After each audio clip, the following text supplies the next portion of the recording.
Ser podcast.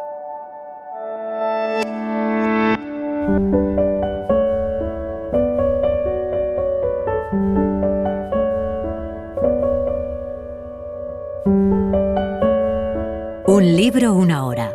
Dirigido por Antonio Martínez Asensio. Bienvenidos al podcast de Un libro, una hora. En este episodio os vamos a contar La hojarasca de Gabriel García Márquez. Gabriel García Márquez nació en Aracataca, en Colombia, en 1927 y murió en México en 2014. Es una de las figuras más importantes e influyentes de la literatura contemporánea. Ganó el Premio Nobel de Literatura en 1982. Máxima figura del llamado realismo mágico, es el autor de 100 años de soledad, El coronel no tiene quien le escriba, Crónica de una muerte anunciada o El amor en los tiempos del cólera. La hojarasca fue su primera novela y se publicó en 1955. Para mí es la mejor forma de entrar en el universo de Gabriel García Márquez. Es una novela compleja, dura y hermosa, llena de imágenes y de personajes inolvidables que parece una tragedia griega. Es un disfrute, pura literatura. Vamos allá.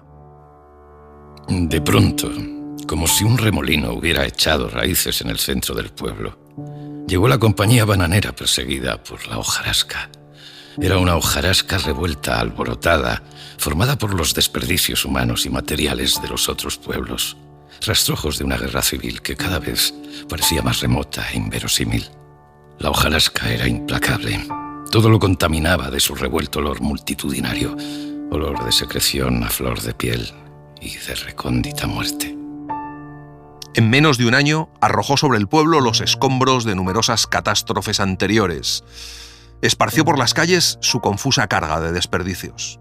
Allí vinieron, confundidos con la hojarasca humana, los desperdicios de los almacenes, de los hospitales, de los salones de diversión, de las plantas eléctricas, desperdicios de mujeres solas y de hombres. Hasta los desperdicios del amor triste de las ciudades llegaron en la hojarasca. Después de la guerra, cuando vinimos a Macondo y apreciamos la calidad de su suelo, sabíamos que la hojarasca había de venir alguna vez, pero no contábamos con su ímpetu. Así que cuando sentimos llegar la avalancha, lo único que pudimos hacer fue poner el plato con el tenedor y el cuchillo detrás de la puerta y sentarnos pacientemente a esperar que nos conocieran los recién llegados. Entonces pitó el tren por primera vez. La hojarasca volteó y salió a recibirlo, y con la vuelta perdió el impulso, pero logró unidad y solidez, y sufrió el natural proceso de fermentación, y se incorporó a los gérmenes de la tierra. Es la primera vez que el niño ve un cadáver. Siente como si fuera domingo porque no ha ido a la escuela y le han puesto un vestido de pana verde que le aprieta. Es miércoles. De la mano de su madre han ido a la casa donde está el muerto. El calor es sofocante en la pieza cerrada. Se oye el zumbido del sol por las calles, pero nada más. El niño mira a su alrededor. Hay una hamaca en el rincón colgada de la argolla por uno de sus extremos. El cadáver tiene la cabeza acerada y un pañuelo amarrado en la mandíbula. El niño ve que tiene la boca un poco abierta y que se ven, detrás de los labios morados, los dientes manchados e irregulares. Ve que tiene la lengua mordida a un lado, gruesa y pastosa. Ve que tiene los ojos abiertos y que la piel parece ser de tierra apretada y húmeda. Su madre también va vestida como si fuera domingo. Su abuelo ha ordenado a los hombres que pongan el ataúd junto a la cama. Al entrar no vi al muerto. Vi a mi abuelo en la puerta hablando con los hombres y lo vi después dándonos la orden de seguir adelante. Creí entonces que había alguien en la habitación, pero al entrar la sentí oscura y vacía. El calor me golpeó el rostro desde el primer momento y sentí este olor a desperdicios que era sólido y permanente al principio y que ahora, como el calor, llega en ondas espaciadas y desaparece. Isabel, su madre, le conduce de la mano por la habitación oscura y le sienta a su lado en un rincón. Su abuelo, el coronel, trata de abrir una ventana. Como los pies no le llegan hasta el suelo, el niño empieza a balancear las piernas hasta que siente algo frío a sus espaldas, como si alguien le dijera que no mueva las piernas, que el hombre que está en la cama es el doctor y está muerto. No ha ido nadie al entierro, solo la madre, el niño, el abuelo y los 4 guajiros que trabajan para él. Gabriel García Márquez publicó La hojarasca cuando apenas contaba 28 años. Esta breve y fulgurante novela fue la semilla del universo de Macondo. y también anunció la capacidad del autor para enhebrar con enorme precisión su pulso narrativo implacable, con una imaginación siempre fecunda. En la hojarasca nació Macondo, ese poblachón cercano a la costa atlántica colombiana que ya se ha convertido en uno de los grandes mitos de la literatura universal. En él transcurre la historia de un entierro imposible. Ha muerto un antiguo médico odiado por el pueblo y un viejo coronel retirado se ha empeñado en enterrarle frente a la oposición de todo el poblado y sus autoridades. Es como una tragedia griega. De hecho, el libro lleva como lema una cita de Antígona, que recuerda la prohibición de enterrar el cuerpo de Polinice. No he debido traer al niño. No le conviene este espectáculo. A mí misma, que voy a cumplir 30 años, me perjudica este ambiente enrarecido por la presencia del cadáver. Podríamos salir ahora. Podríamos decir a papá que no nos sentimos bien en un cuarto en el que se han acumulado durante 17 años los residuos de un hombre desvinculado de todo lo que pueda ser considerado como afecto o agradecimiento. Quizás ha sido mi padre la única persona que ha sentido por él alguna simpatía. Una inexplicable simpatía que ahora le sirve para no pudrirse dentro de estas 4 paredes. Isabel sabe lo ridículo y vergonzoso que hay en enterrar a un hombre a quien toda la gente esperaba ver convertido en polvo dentro de su madriguera. Y lo habían esperado de corazón, sin remordimiento y hasta con la satisfacción anticipada de sentir algún día el gozoso olor de su descomposición. Ahora ellos privarán a Macondo de un placer largamente deseado. Si Meme estuviera aquí en la casa, tal vez sería distinto. Podría creerse que vine por ella. Podría creerse que vine a participar de un dolor que ella no habría sentido, pero que habría podido aparentar y que el pueblo habría podido explicarse. Meme desapareció hace alrededor de 11 años. La muerte del doctor acaba con la posibilidad de conocer su paradero, o al menos el paradero de sus huesos. Se oye el pitido del tren. Son las 2:30. Todo Macondo está pendiente de lo que ocurre en esa casa donde el doctor se ha ahorcado esa mañana. Entran un agente de la policía y el alcalde, que viste pantalón de drill verde y lleva cinturón con revólver. El coronel le recibe. Un agente golpea el picaporte de la ventana con la culata del fusil. La ventana se abre y la luz penetra en la habitación violentamente. Al abrirse la ventana, las cosas se hacen visibles, pero se consolidan en su extraña irrealidad. El alcalde le dice al coronel que no pueden asegurar que esté muerto hasta que no empiece a oler. El coronel le dice que se está colocando fuera de la ley para darles gusto a los demás. Y él, como si hubiera sido exactamente eso lo que esperaba oír, responde: «Usted es un hombre respetable, coronel. Usted sabe que estoy en mi derecho». Yo le digo: «Usted más que nadie sabe que está muerto». Y él dice: «Es cierto, pero después de todo yo no soy más que un funcionario. Lo único legal sería el certificado de defunción». Y yo le digo: «Si la ley está de su parte, aprovéchela para traer un médico que expida el certificado de defunción». Y él, con la cabeza levantada, pero sin altanería, pero también calmadamente, pero sin el más ligero asomo de debilidad o desconcierto, dice: «Usted es una persona respetable y sabe que eso sí sería una arbitrariedad». Al oírlo, yo comprendo que no está tan imbecilizado por el aguardiente como por la cobardía. El alcalde comparte los rencores del pueblo, un sentimiento alimentado durante 10 años, desde aquella noche borrascosa en que trajeron los heridos a la puerta del doctor y le pidieron a gritos que los atendiera, y él, sin abrir, porque la puerta permaneció cerrada, los heridos acostados frente a ella, respondió que se le había olvidado todo lo que sabía de eso, que los llevaran a otra parte. Desde entonces, la puerta se ha mantenido cerrada y el rencor ha crecido sin dar tregua a Macondo el resto de su vida. Transcurrieron 10 años sin que el doctor bebiera el agua del pueblo, acosado por el temor de que estuviera envenenada, alimentándose con las legumbres que él y su concubina india sembraban en el patio. Ahora el pueblo siente llegar la hora de negarle la piedad que él negó al pueblo hace 10 años, y Macondo, que lo sabe muerto, porque todos debieron despertar esta mañana un poco más livianos, se prepara a disfrutar de ese placer esperado que todos consideran merecido. Solo desean sentir el olor de la descomposición orgánica detrás de las puertas que no se abrieron aquella vez. Mientras, Isabel piensa en Meme, que no está en la casa del doctor y que no sabe cuándo dejó de estar. Meme Era la criada en casa del coronel y un día se fue a vivir con el doctor. Isabel recuerda el día que Meme necesitó los cuidados de un médico y el doctor se negó también a atenderla. Aún así, Meme se fue con él. Se fueron los dos. 3 o 4 domingos después de haber abandonado la casa, Meme asistió a la iglesia, a misa de 8, con un ruidoso traje de seda estampada y un sombrero ridículo, y siguió asistiendo a misa como toda una señora, sin importarle lo que se dijera o se pensara, viviendo como la concubina del doctor. Sin embargo, 2 meses después no volvió a vérsela en el templo. Meme siguió viviendo con el doctor, ambos encerrados en la casa. Debió ser mucho más tarde cuando desapareció, o al menos cuando se supo que había desaparecido, porque así lo decía el pasquín que apareció en la puerta de la casa. Según ese pasquín, el doctor asesinó a su concubina y la enterró en el huerto. Podría preguntarle cómo supo que este hombre se había ahorcado anoche. Espero a que llegue frente a mí. Permanezco inmóvil, mirándolo, hasta cuando me golpea en el rostro su respiración caliente y áspera, hasta cuando se detiene todavía con los brazos cruzados, moviendo el sombrero detrás de la axila. Entonces le digo: cuando me haga esa pregunta oficialmente, tengo mucho gusto en responderle. Sigue frente a mí, en la misma posición. Cuando le hablo, no hay en él sorpresa ni desconcierto. Dice: por supuesto, coronel. Oficialmente se lo estoy preguntando. El coronel le explica al alcalde que sus hombres descolgaron el cuerpo porque no podía permitir que permaneciera allí colgado hasta que él decidiera venir, y le acusa de haber tardado 2 horas en atravesar 2 cuadras. Y le dice que lo ha hecho porque es su amigo, además. El alcalde sonríe irónicamente, toma del brazo al coronel y le dice que le gustaría hablar con él en el otro cuarto.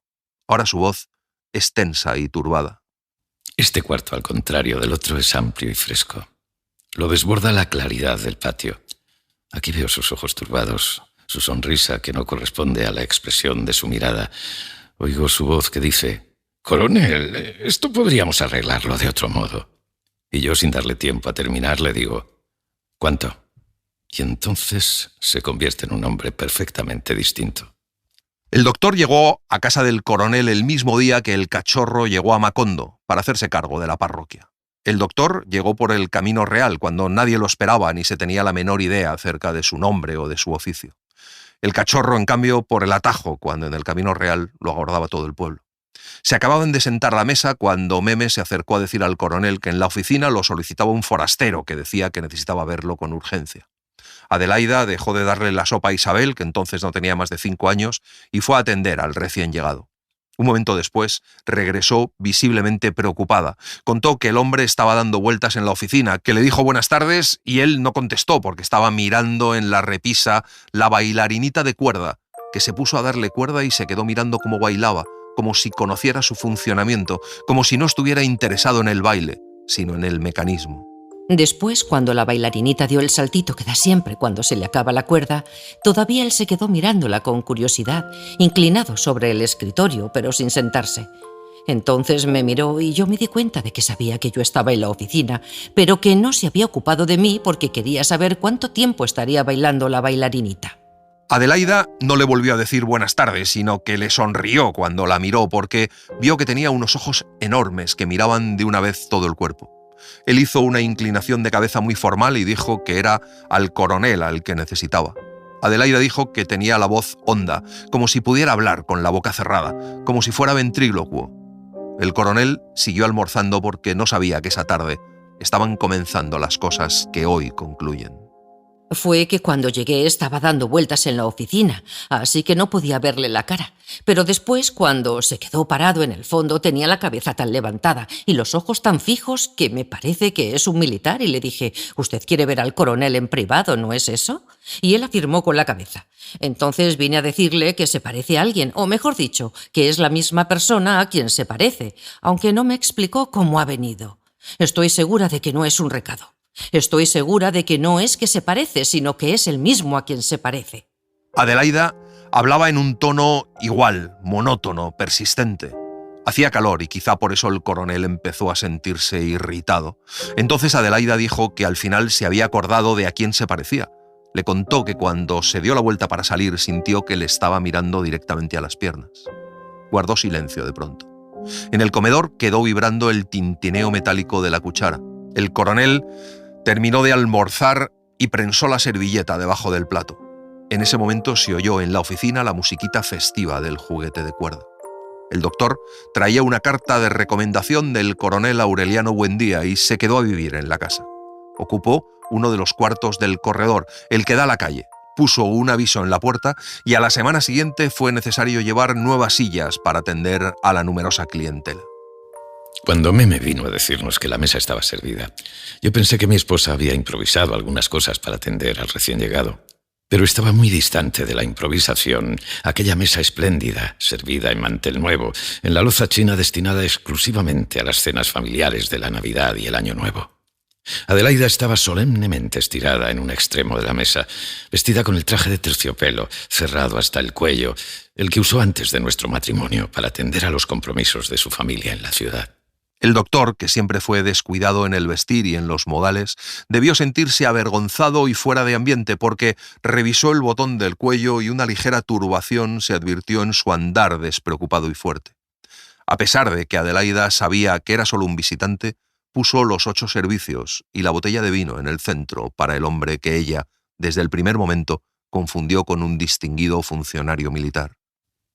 Solo cuando lo vi estrechar la mano de Adelaida con una sacudida torpe, caí en cuenta de la vulgaridad y la ordinariez de su comportamiento.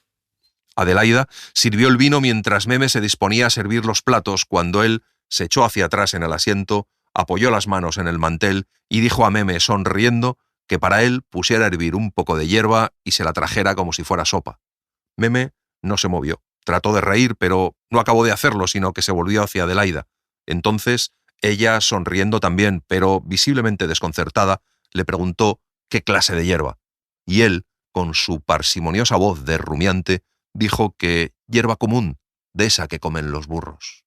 Como señala María José Vargas Llanes, la hojarasca consiste en 3 monólogos interiores, los de un coronel, su hija y su nieto de 10 años que vive en el Macondo, donde estuvo instalada por varios años la compañía bananera que será protagonista en otras novelas del autor. La narración de la hojarasca cambia entre las 3 generaciones de la familia. Los personajes se encuentran en un limbo espiritual después de la muerte de un hombre apasionadamente odiado por toda la aldea, pero inexplicablemente vinculado al patriarca de la familia.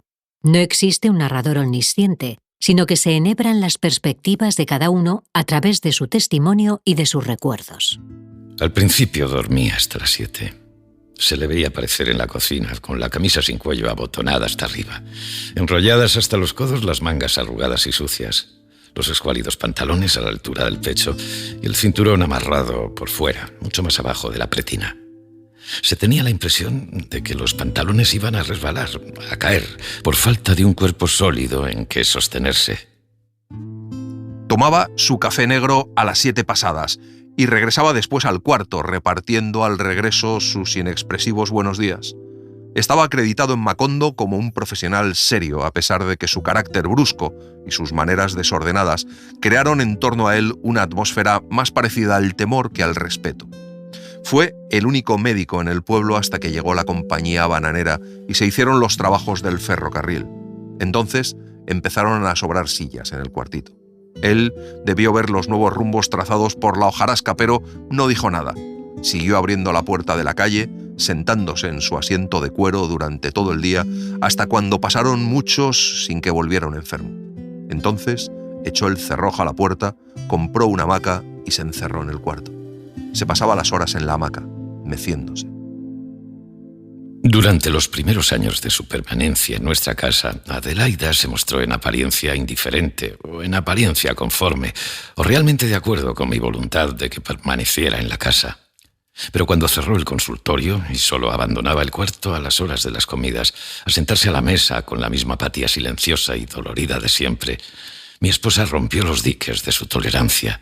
Me dijo: «Es una herejía seguirlo sosteniendo. Es como si estuviéramos alimentando al demonio». Pero el coronel siempre tuvo hacia el doctor un complejo sentimiento de piedad, admiración y lástima.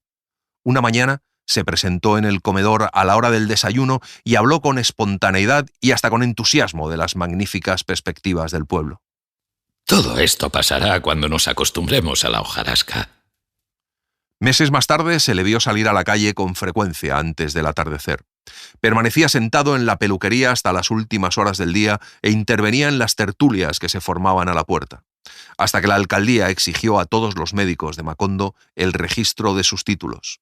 Algunas semanas después, cuando el alcalde y su secretario se hicieron presentes en casa del coronel para exigirle la presentación y el registro de su licencia, él se negó de manera rotunda a salir de la pieza. Ese día, el coronel se dio cuenta de que después de vivir 5 años en su casa, ni siquiera conocía el nombre del doctor. Aunque él hubiera esperado lo contrario, era un personaje extraño en el pueblo, apático a pesar de sus evidentes esfuerzos por parecer sociable y cordial. Vivía entre la gente de Macondo, pero distanciado de ella por el recuerdo de un pasado contra el cual parecía inútil cualquier tentativa de rectificación. Se le miraba con curiosidad, como a un sombrío animal que había permanecido durante mucho tiempo en la sombra y reaparecía observando una conducta que el pueblo no podía considerar sino como superpuesta y por lo mismo sospechosa. Regresaba a la peluquería al anochecer y se encerraba en el cuarto. Algo extraordinario le sucedía a sus noches. Se le oía moverse en el cuarto con una atormentada y enloquecedora insistencia hasta la madrugada, hasta cuando su propia fatiga agotaba la fuerza de su adversario invisible. Dejó de usar las polainas y empezó a bañarse todos los días y a perfumar la ropa con agua de olor. Estaba viviendo una tardía y estéril adolescencia y se esmeraba en el vestir como un adolescente, con la ropa alisada todas las noches, con el canto de las manos, en frío y sin ser lo suficientemente joven como para tener un amigo a quien comunicar sus ilusiones o sus desencantos. Poco tiempo después empezó a decirse que estaba enamorado de la hija del peluquero, pero no existía otro fundamento para los chismes del pueblo que el hecho de verlo sentado todas las tardes en la peluquería, conversando con los forasteros, pero sin que nadie pudiera asegurar que había visto siquiera una vez a la hija del peluquero. Yo descubrí la crueldad de esos chismes. En el pueblo no ignoraba nadie que la hija del peluquero permanecía soltera después de haber sufrido durante 1 año entero la persecución de un espíritu, un amante invisible que echaba puñados de tierra en sus alimentos y enturbiaba el agua de la tinaja y nublaba los espejos de la peluquería y la golpeaba hasta ponerle el rostro verde y desfigurado. Hasta que una noche regresó para siempre de la peluquería y se encerró en el cuarto. Aquella última noche, cálida y densa, el coronel se mostró comprensivo con el doctor. Ambos permanecieron callados un instante. A veces el doctor miraba las estrellas, permanecía después silencioso, como entregado por entero al tránsito de aquella noche monstruosamente viva. Permanecieron así, pensativos, frente a frente, el doctor en su asiento de cuero, el coronel en la mecedora. De pronto, al paso de una ala blanca, lo vi con la cabeza triste y sola, ladeada sobre el hombro izquierdo. Me acordé de su vida, de su soledad, de sus espantosos disturbios espirituales. Me acordé de la indiferencia atormentada con que asistía al espectáculo de la vida. Antes me había sentido vinculado a él por sentimientos complejos, en ocasiones contradictorios y tan variables como su personalidad. Pero en aquel instante no tuve la menor duda de que había empezado a quererlo entrañablemente. Creí descubrir en mi interior esa misteriosa fuerza que desde el primer momento me indujo a protegerlo, y sentí en carne viva el dolor de su cuartito sofocante y oscuro. El coronel le vio sombrío y derrotado, apabullado por las circunstancias, y tuvo la certeza de que el secreto de su laberíntica soledad le había sido revelado por la tensa pulsación de la noche. Se acordó de Macondo, de la locura de su gente que quemaba billetes en las fiestas, de la hojarasca sin dirección que lo menospreciaba todo, de la vida del doctor antes de que llegara la hojarasca y de su vida posterior, de sus perfumes baratos y de sus viejos zapatos lustrados, del chisme que le perseguía. Frío, silencioso, dinámico, el candado elabora su herrumbre. Adelaida lo puso en el cuartito cuando supo que el doctor se vino a vivir con Meme. Mi esposa consideró esa mudanza como un triunfo suyo, como la culminación de una labor sistemática, tenaz, iniciada por ella desde el mismo momento en que yo dispuse que él viviera entre nosotros. 17 años después, el candado sigue guardando el aposento. Meme abrió un botiquín. En el fondo Todo el mundo debía saber que una mujer laboriosa que de la noche a la mañana pasa a ser concubina de un médico rural termina tarde o temprano atendiendo un botiquín. El doctor había logrado acumular mucho dinero y lo tenía en la gaveta, en billetes y monedas sin manosear que tiraba al descuido en la caja desde los tiempos en que atendió a las consultas. Cuando Meme abrió el botiquín se suponía que él estaba en la trastienda. Se sabía que no tomaba alimentos de la calle, que había plantado un huerto, pero al final se encerraron los dos hasta que las autoridades forzaron las puertas, registraron la casa y picaron el huerto tratando de localizar el cadáver de Meme. Se suponía que el doctor estaba allí, encerrado, meciéndose en su hamaca vieja y raída. Pero yo sabía que tarde o temprano había de salir, porque no hay hombre que pueda vivir media vida en el encierro, alejado de Dios, sin salir intempestivamente a rendirle al primer hombre que encuentre en la esquina, sin el menor esfuerzo, las cuentas que ni los grillos y el cepo, ni el martirio del fuego y el agua, ni la tortura de la cruz y el torno, ni la madera y los hierros candentes en los ojos, y la sal eterna en la lengua y el potro de los tormentos, ni los azotes y las parrillas y el amor, le habrían hecho rendir a sus inquisidores. Y esa hora vendría para él pocos años antes de su muerte. El coronel conocía esa verdad desde la última noche en que conversaron en el corredor, y después, cuando fue a buscarlo para que atendiera a Meme, que parecía estar muriéndose. Esa noche no ocupaba la hamaca, se había tendido de espaldas en el catre y yacía con la cabeza echada hacia atrás. No se movió cuando entró el coronel en la habitación para pedirle que fuera a atender a Meme. Él se incorporó en la cama, se alisó el cabello y permaneció sentado al borde de la cama, esperando. No será necesario. Lo que pasa es que ella está embarazada. Después se inclinó hacia adelante, pareció examinar mi rostro y dijo: hace años que Meme se acuesta conmigo. El coronel continuó impasible, quieto, de pie, inmutable, tan frío como el doctor, como su parsimoniosa voz de rumiante. Después, cuando transcurrió un silencio largo y el doctor estaba todavía sentado en el catre sin moverse, el coronel comprendió en toda su intensidad lo que el doctor acababa de decir. Entonces, el coronel se sentó frente a él y el doctor abandonó el catre, apretó la hebilla del cinturón, se subió y ajustó los pantalones y dijo que él había tomado sus precauciones, que era la segunda vez que estaba embarazada, que la primera fue hace 1 año y medio y nadie se dio cuenta de nada. Y siguió hablando sin emoción. Pero era que entonces ella estaba dispuesta a todo, ahora no. Hace 2 meses me dijo que otra vez estaba encinta y yo le dije lo mismo que en la primera ocasión. Ven esta noche para prepararte lo mismo. Ella me dijo ese día que ahora no, que al día siguiente. Cuando fui a tomar el café a la cocina le dije que la estaba esperando, pero ella dijo que no volvería jamás. El doctor decía las cosas con calma, pero con seguridad. Contó que Meme acudió 2 días después y le dijo que éste lo iba a parir para criarlo. El coronel se sintió exasperado por su serenidad. Le dijo que había hecho una acción indigna 2 veces, primero por las relaciones dentro de su propia casa y después por el aborto. Y añadió que había un remedio para esa clase de situaciones cuando realmente se quería lavar la afrenta. Y el doctor contestó que no quería ocasionar ninguna molestia al coronel, que le iba a decir que se llevaría a Meme a vivir a la casa que estaba desocupada en la esquina. El coronel le preguntó si en concubinato público. El doctor retornó entonces al catre, se sentó, se inclinó hacia adelante y habló con los codos apoyados en los muslos. Su acento se tornó diferente. Al principio era frío, luego cruel y desafiante. Estoy proponiéndole la única solución que no le crearía a usted ninguna incomodidad, coronel. La otra sería decir que el hijo no es mío. Me lo diría, dije yo. Empezaba a sentirme indignado. Su manera de expresarse ahora resultaba demasiado desafiante y agresiva para que yo la recibiera con serenidad. Pero él, duro, implacable, dijo: créame con absoluta seguridad que Meme no lo diría. Porque estoy seguro de eso. Le digo que me la llevaré a la esquina, solo para evitarle inconvenientes a usted. Nada más, coronel. Con tanta seguridad se había atrevido a negar que Meme pudiera atribuirle la paternidad de su hijo, que el coronel se sintió desconcertado, pero le dijo al doctor que ellos confiaban en Meme como en su hija. El doctor contestó que comparar a la India con su hija ofendía a su hija y añadió que el que corría el riesgo era él, que se echaba encima un muerto para evitarle incomodidades. El coronel le contestó que esa misma noche se encargaría de que le arreglasen la casa de la esquina.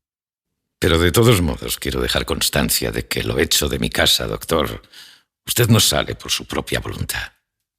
Y cuando yo esperaba haber soliviantado sus instintos y aguardaba el desencadenamiento de sus oscuras fuerzas primarias, él me echó encima todo el peso de su dignidad. «Usted es un hombre decente, coronel», dijo. «Todo el mundo lo sabe, y he vivido en esta casa lo suficiente como para que usted no necesite recordármelo». Cuando se puso en pie no parecía triunfante. Parecía apenas satisfecho de haber podido corresponder a las atenciones de sus anfitriones durante 8 años. Era el coronel quien se sentía trastornado, culpable. Sentía que por esa sola mancha de su conciencia le correspondería sufrir en el resto de su vida una tremenda expiación. Él, en cambio, estaba en paz consigo mismo. Dijo que a Meme le dieran fricciones con alcohol, pero que no la purgaran. No se habría necesitado tener 17 años, como los tenía yo entonces, para observar que en nuestra casa el cuartito de la calle estaba clausurado. Más tarde supe que mi madrastra había puesto el candado y se oponía a que fueran tocadas las cosas que quedaban adentro. Parecía como si todas esas cosas estuvieran contaminadas de lo que mi madrastra consideraba una condición maléfica, completamente diabólica. Isabel quería vivir en esa habitación después de casarse. 3 años después, Isabel decía que ya era hora de que se abriera el candado y se levantara la inadmisible cuarentena impuesta a uno de los lugares más íntimos y amables de la casa. Isabel iba a contraer matrimonio antes de 1 año con Martín. Isabel lo recuerda como una figura vaga, inasible, cuyos únicos elementos concretos parecen ser el bigote brillante, la cabeza un poco ladeada hacia la izquierda y la eterna chaqueta de 4 botones. Lo había conocido en el velatorio del niño de palo quemado. Al salir del velorio había movido una taza vacía frente a mí. Había dicho: «He leído su suerte en el café». Yo iba hacia la puerta, entre las otras muchachas, y oía la voz de él, honda, convincente, apacible. «Cuente 7 estrellas y soñará conmigo». Martín pasaba largas horas en la oficina con el coronel, convenciéndolo de la importancia de algo que Isabel nunca pudo descifrar. Han transcurrido 11 años desde su matrimonio, 9 desde que lo vio diciéndole adiós en la ventanilla del tren, haciéndole prometer que cuidaría muy bien del niño hasta que regresara. Han transcurrido 9 años sin que se vuelva a saber nada de él, sin que el coronel haya vuelto a decir una palabra en relación con su regreso. Gabriel García Márquez estableció una analogía sobre los vínculos entre Mientras agonizo, de William Faulkner, y La hojarasca, y destacó en una de sus entrevistas que es indudable esta relación, porque Mientras agonizo fue una de las fuentes de inspiración de su primera novela, y que ante la cantidad de personajes, son 15 en total, en la obra de Faulkner, con la finalidad de simplificar la trama, y debido a sus propios propósitos narrativos, él lo redujo a 3, el abuelo coronel, la hija Isabel y el nieto, únicos asistentes al funeral del médico suicida, cada uno en representación de cada una de las 3 generaciones que abarcaban la historia de la hojarasca. Es la segunda vez que vengo a este cuarto. La primera hace 10 años. Las cosas estaban en el mismo orden. Es como si él no hubiera vuelto a tocar nada desde entonces, o como si desde esa remota madrugada en que se vino a vivir con Meme no hubiera vuelto a ocuparse de su vida. Los papeles estaban en este mismo lugar, la mesa, la ropa escasa y ordinaria, todo ocupaba el mismo lugar que hoy ocupa. Como si hubiera sido ayer cuando el cachorro y yo vinimos a concertar la paz entre este hombre y las autoridades. Para entonces, la compañía bananera había acabado de exprimirles y se había ido de Macondo con los desperdicios de los desperdicios que les había traído. Y con ellos se había ido la hojarasca. Quedaba una aldea arruinada con 4 almacenes pobres y oscuros, ocupada por gente cesante y rencorosa, a quien atormentaban el recuerdo de un pasado próspero y la amargura de un presente agobiado y estático. Nada había entonces en el porvenir salvo un tenebroso y amenazante domingo electoral. 6 meses antes un pasquín amaneció clavado a las puertas de esta casa. Nadie se interesó por él, y aquí estuvo clavado durante mucho tiempo, hasta cuando las lloviznas finales lavaron sus oscuros caracteres y el papel desapareció arrastrado por los últimos vientos de febrero. Pero a fines de 1918, cuando la cercanía de las elecciones hizo pensar al gobierno en la necesidad de mantener despierto e irritado el nerviosismo de sus electores, alguien habló a las nuevas autoridades de este médico solitario, de cuya existencia hacía mucho tiempo que habría podido dar testimonio verídico. En el Pasquín se decía que el médico asesinó a su concubina y le dio sepultura en el huerto por temor de que el pueblo se valiera de ella para envenenarlo. Entonces las autoridades violaron las puertas, registraron la casa, picaron el patio y sondearon el excusado tratando de localizar el cadáver de Meme. Pero no encontraron ni un solo rastro de ella. En esta ocasión habrían arrastrado al doctor, lo habrían atropellado y seguramente habría sido un sacrificio más en la plaza pública en nombre de la eficacia oficial. Pero el cachorro intervino. Fue a casa del coronel y le invitó a visitar al doctor, seguro de que él obtendría del doctor una explicación satisfactoria. Al entrar por la trasera, sorprendimos los escombros de un hombre abandonados en la hamaca. Nada en este mundo debe ser más tremendo que los escombros de un hombre. Y lo eran mucho más los de este ciudadano de ninguna parte que se incorporó en la hamaca cuando nos vio entrar. Y parecía el mismo, recubierto por la costra de polvo que cubría todas las cosas del cuarto. Tenía la cabeza cerrada y todavía sus duros ojos amarillos conservaban la poderosa fuerza interior que les conocí en mi casa.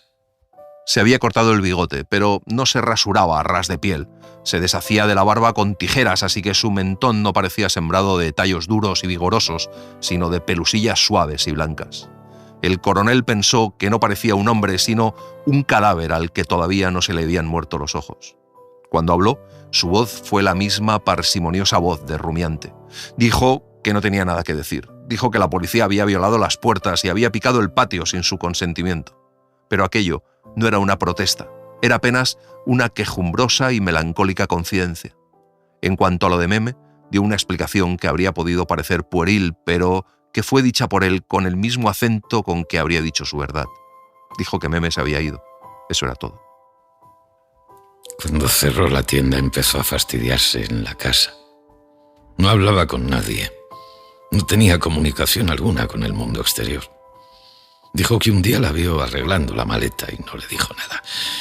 Dijo que todavía no le dijo nada cuando la vio con el vestido de calle, los tacones altos y la maleta en la mano, parada en el vano de la puerta, pero sin hablar. Apenas como si se estuviera mostrando así, arreglada, para que él supiera que se iba. Entonces dijo: me levanté y le di el dinero que quedaba en la gaveta. El cachorro habló muy poco en esa visita. Desde su entrada a la habitación parecía impresionado por la visión del único hombre que no conoció en 15 años de estar en Macondo. El coronel se dio cuenta del extraordinario parecido de esos dos hombres. Parecían hermanos. Frente al extraño, el cachorro había perdido su fuerza habitual. Hablaba con timidez, sin la inflexible seguridad con que su voz tronaba en el púlpito. Esa fue la primera vez que se vieron, y fue también la última. Sin embargo, el cachorro intervino otra vez a su favor la noche en que le suplicaron que atendiera a los heridos, y él ni siquiera abrió la puerta, y le gritaron esa terrible sentencia cuyo cumplimiento el coronel se está encargando de impedir. Este mediodía ha sido terrible en nuestra casa, aunque para mí no fue una sorpresa la noticia de su muerte, pues desde hace tiempo la esperaba. No podía suponer que ella produciría semejantes trastornos en mi casa. Alguien debía acompañarme a este entierro, y yo pensaba que ese acompañante sería mi mujer, sobre todo después de mi enfermedad hace 3 años, y de esa tarde en que ella encontró el bastoncillo con la mano de plata y la bailarinita de cuerda cuando registraba las gavetas de mi escritorio. Aquella tarde hicieron funcionar el mecanismo y la bailarinita bailó como en otros tiempos, animada por la música que antes era festiva y que después del largo silencio en la gaveta sonaba taciturna y nostálgica. Adelaida la miraba bailar y recordaba. Después se volvió hacia su marido con la mirada humedecida por una sencilla tristeza y el coronel le dijo que siempre había deseado saber con quién lo confundió el día que vino. Y Adelaida le dijo, con una sonrisa, que se reiría de ella si se lo dijera. Creí que esa tarde se habían reconciliado en el recuerdo, así que hoy le dije a mi mujer que se vistiera de negro para acompañarme. Pero el juguete está otra vez en el cajón. La música ha perdido su afecto. Adelaida está ahora aniquilándose. Está triste, devastada, y se pasa horas enteras rezando en el cuarto. Solo a ti se te podía ocurrir hacer ese entierro, me dijo. Después de todas las desgracias que han caído sobre nosotros, lo único que nos faltaba era este maldito año bisiesto. Y después es el diluvio. El coronel recordó a su mujer que le debía la vida al doctor, y ella dijo que era él quien se la debía a ellos. El coronel escucha ahora las pisadas que avanzan por el cuarto de atrás y trata de dar una vuelta sobre sí mismo apoyado en el bastón, pero la pierna inútil le falla en la vuelta y está a punto de irse de bruces, como se fue hace 3 años cuando cayó en el charco de limonada, entre los ruidos del jarro que rodó por el suelo y los zuecos y el mecedor y el llanto del niño, que fue la única persona que lo vio caer. Desde entonces cojea, desde entonces arrastra la pierna que se le endureció después de esa semana de amargos padecimientos. Tal vez en esa pierna inhábil está el secreto del compromiso que se dispone a cumplir contra la voluntad del pueblo. Tal vez su gratitud venga desde entonces, desde cuando se fue de bruces en el corredor, diciendo que sentía como si lo hubieran empujado de una torre, y los 2 últimos médicos que quedaban en Macondo aconsejaron que se le preparara para una buena muerte. Después de que el padre Ángel le administró la extrema unción, transcurrieron muchas horas sin que nadie se moviera, contemplando el perfil anguloso del desahuciado. Luego sonó la campanilla del reloj y mi madrastra se dispuso a darle la cucharada. Le levantamos por la cabeza, tratando de separar los dientes para que mi madrastra introdujera la cuchara. Entonces fue cuando se oyeron las pisadas despaciosas y afirmativas en el corredor. Mi madrastra detuvo la cuchara en el aire. Dejó de murmurar su oración y se volvió hacia la puerta, paralizada por una repentina lividez. Hasta en el purgatorio reconocería esas pisadas. Alcanzó a decir en el preciso instante en que miramos hacia la puerta y vimos al doctor. Estaba ahí, en el umbral, mirándonos. El coronel espera que el alcalde no se demorará con el permiso para el entierro. Afuera, en las calles atormentadas por el calor, está la gente esperando. Hay mujeres asomadas a las ventanas, ansiosas de espectáculo, y que permanecen allí asomadas, sin acordarse de que en los fogones está la leche hirviendo y el arroz seco. Pero tal vez esa última manifestación de rebeldía es superior a las posibilidades de ese grupo de hombres. Su capacidad de lucha estaba desconcertada desde antes de ese domingo electoral en que se movieron, trazaron sus planes y fueron derrotados, y quedaron después con el convencimiento de que eran ellos quienes determinaban sus propios actos. Hace 10 años, cuando sobrevino la ruina, el esfuerzo colectivo de quienes aspiraban a recuperarse habría sido suficiente para la reconstrucción. Habría bastado con salir a los campos estragados por la compañía bananera, limpiarlos de maleza y comenzar otra vez por el principio. Pero a la hojarasca la habían enseñado a ser impaciente, a no creer en el pasado ni en el futuro. Le habían enseñado a creer en el momento actual y a saciar en él la voracidad de sus apetitos. Poco tiempo se necesitó para que nos diéramos cuenta de que la hojarasca se había ido y de que sin ella era imposible la reconstrucción. Todo lo había traído la hojarasca y todo se lo había llevado. Esa noche, el cachorro logró contenerlos a pesar de que aún estaba viva su rebeldía. Si estuviera vivo, todavía, habría podido ir de casa en casa y los habría obligado a enterrar a este hombre. El cachorro los tenía sometidos a una disciplina férrea. Esa noche, Macondo fue un pueblo atropellado por un grupo de bárbaros armados, un pueblo empavorecido que enterraba a sus muertos en la fosa común, cuando alguien debió de recordar que en esa esquina había un médico. Entonces fue cuando pusieron las parihuelas contra la puerta y le gritaron que atendiera a esos heridos, y él respondió que los llevaran a otra parte, que él ya no sabía nada de eso. Le dijeron, a través de la puerta cerrada, que él era el único médico que les quedaba y le pidieron una obra de caridad, y él respondió, imaginado por la turbamulta en la mitad de la sala, la lámpara en alto, iluminados los duros ojos amarillos, que se le olvidó todo lo que sabía de eso. Y siguió con la puerta cerrada, mientras hombres y mujeres de Macondo agonizaban frente a ella. La multitud habría sido capaz de todo esa noche. Se disponían a incendiar la casa y reducir a cenizas a su único habitante. Pero entonces apareció el cachorro. Dicen que fue como si hubiera estado aquí, invisible, montando guardia para evitar la destrucción de la casa y el hombre. «Nadie tocará esta puerta», dicen que dijo el cachorro. Y dicen que fue eso todo lo que dijo. Abierto en cruz, iluminado por el resplandor de la furia rural, su inexpresivo y frío rostro de calavera de vaca. Y entonces el impulso se refrenó, cambió de curso, pero tuvo aún fuerza suficiente para que gritaran esa sentencia que aseguraría para todos los siglos el advenimiento de este miércoles. El coronel piensa que si en 5 minutos no llega el alcalde con el permiso, sacarán el ataúd sin la autorización y pondrán el muerto en la calle, así tenga que darle sepultura en el frente mismo de la casa. Pero entonces el coronel oye las pisadas del alcalde avanzando por la pieza vecina y trata de girar rápidamente sobre sus talones apoyado en el bastón, pero le falla la pierna enferma y se va hacia adelante, seguro de que va a caer y a romperse la cara contra el borde del ataúd, pero tropieza con el brazo del alcalde, que se aferra a él mientras oye su voz de pacífica estupidez, diciendo que no se preocupe, que le asegura que no sucederá nada. Y yo creo que es así, pero sé que él lo dice para darse valor a sí mismo. No creo que pueda ocurrir nada, le digo, pensando lo contrario, y él dice algo de las ceibas del cementerio y me entrega la autorización del entierro. Sin leerla, yo la doblo, la guardo en el bolsillo del chaleco y le digo: de todos modos, lo que suceda, tenía que suceder. El alcalde se dirige a los guajiros, les ordena clavar el ataúd y abrir la puerta. Ellos buscan el martillo y los clavos que borrarán para siempre la visión de ese hombre, de ese desamparado señor de ninguna parte. El coronel le ha visto por última vez hace 3 años frente a su lecho de convaleciente, con la cabeza y el rostro cuarteado por una prematura decrepitud, cuando el doctor acababa de rescatarle de la muerte. El coronel le preguntó 2 días después cuál era su deuda. Usted no me debe nada, coronel. Pero si quiere hacerme un favor, écheme encima un poco de tierra cuando amanezca tieso. Es lo único que necesito para que no me coman los gallinazos.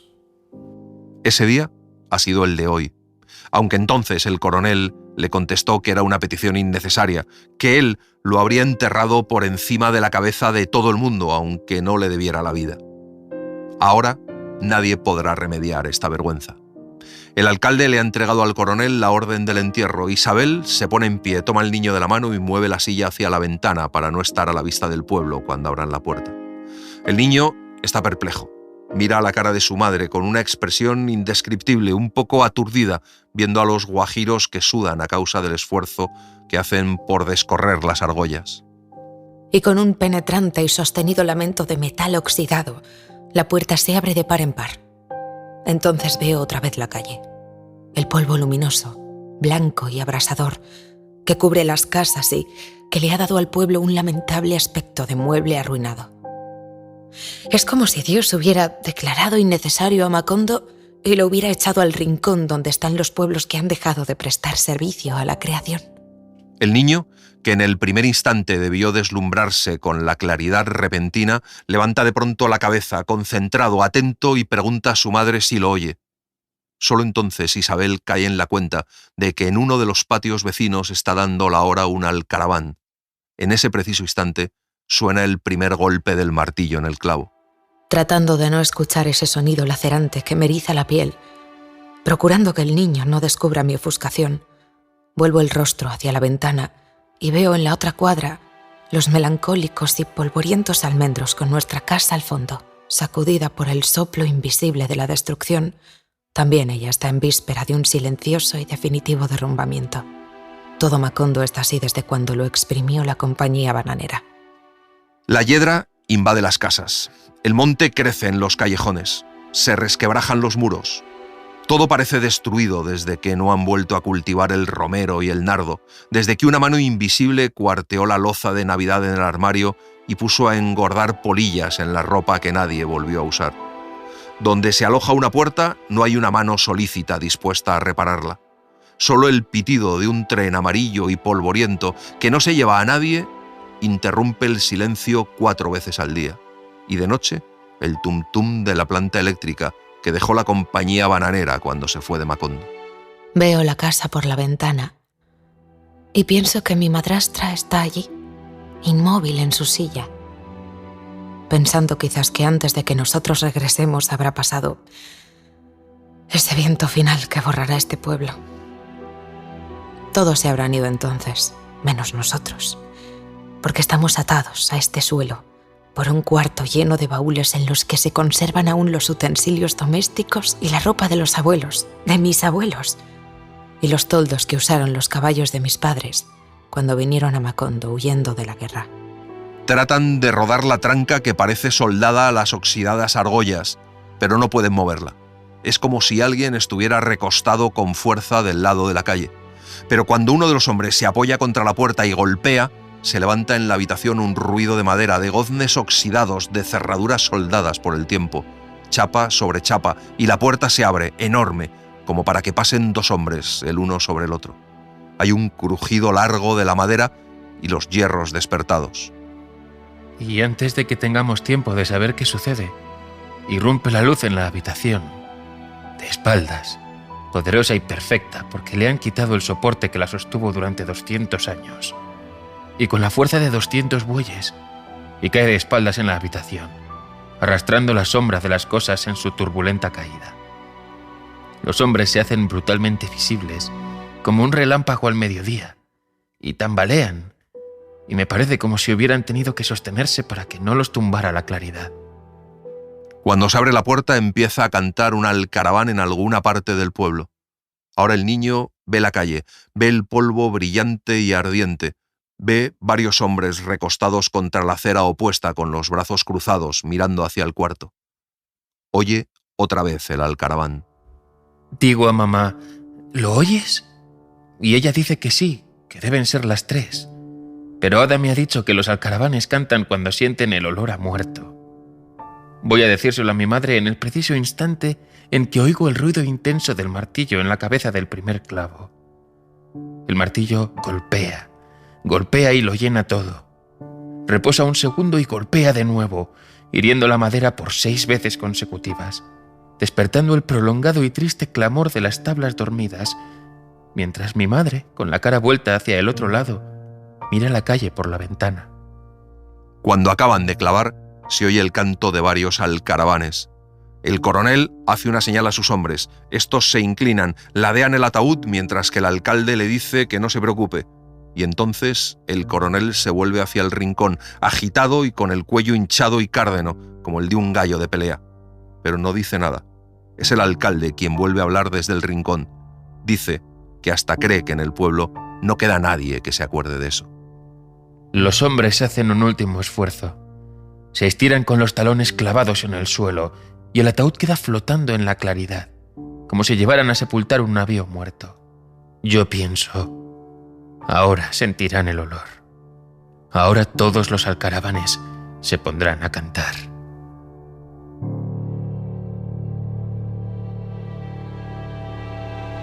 Y así les hemos contado La hojarasca de Gabriel García Márquez. Hemos seguido la edición de la editorial de Bolsillo. Gracias por estar ahí y gracias por leer. Un libro, una hora, en la cadena SER.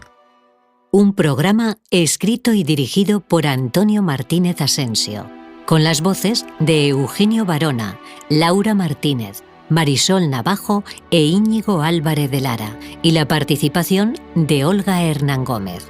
Ambientación musical de Mariano Revilla. Edición y montaje de sonido de Pablo Arévalo. Y en las redes, Virginia Díaz Pacheco. Suscríbete a Un libro, una hora. Todos los episodios y contenidos adicionales en la app de Cadena SER y en nuestros canales de Apple Podcast, Spotify, iVoox, Google Podcast y YouTube. Escúchanos en directo en la SER los domingos a las 5 de la mañana. Cadena SER. La radio.